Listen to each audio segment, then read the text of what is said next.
We believe that the situation is linked to ongoing conflict involving some members of the Eritrean community and is related to similar events we've seen transpire around the world, across Canada, and right here in Alberta. It's important to know that our service is not taking sides in relation to the underlying conflict. We've been in talks with the community, and there are strong feelings on both sides of the issue.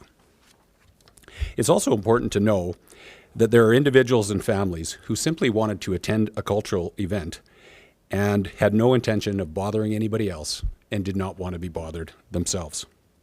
The point is that all groups have the right to gather and to assemble, and as soon as opposing groups set out to disrupt those events, and especially if they do that with violence or threats of property damage, that results in the laws being broken. That was the case on Saturday afternoon. I want to be very clear. The clash was not a protest. This was a planned, targeted attack made by some members of the involved communities. This is really the largest violent event to happen in our city in recent memory, if you think about the numbers of people that were involved in this.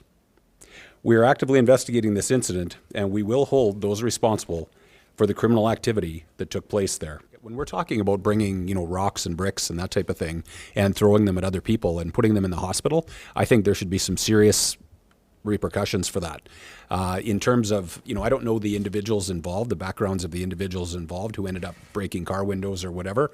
If people ended up paying those people back that incurred those costs, that might be totally fine. But I can tell you the violence involved here was very, very serious.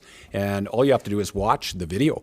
And today, watching some of the video of the police officers involved through the body cams and stuff like that, this was, like I said, bananas. This is not something we can condone in our city, and the people that were involved in the worst of that should feel the wrath. I think the underlying issues that sort of drive this are very complicated, and there's very strong feelings on both sides of it, as you might expect. But at the end of the day, we're not policing ideologies. We don't get on one side or the other of this. This is around behavior for us. And so the behavior that we see in the videos and in the reporting of this is the very same behavior that we've seen in other cities, and it's not okay. And it's not okay in our city.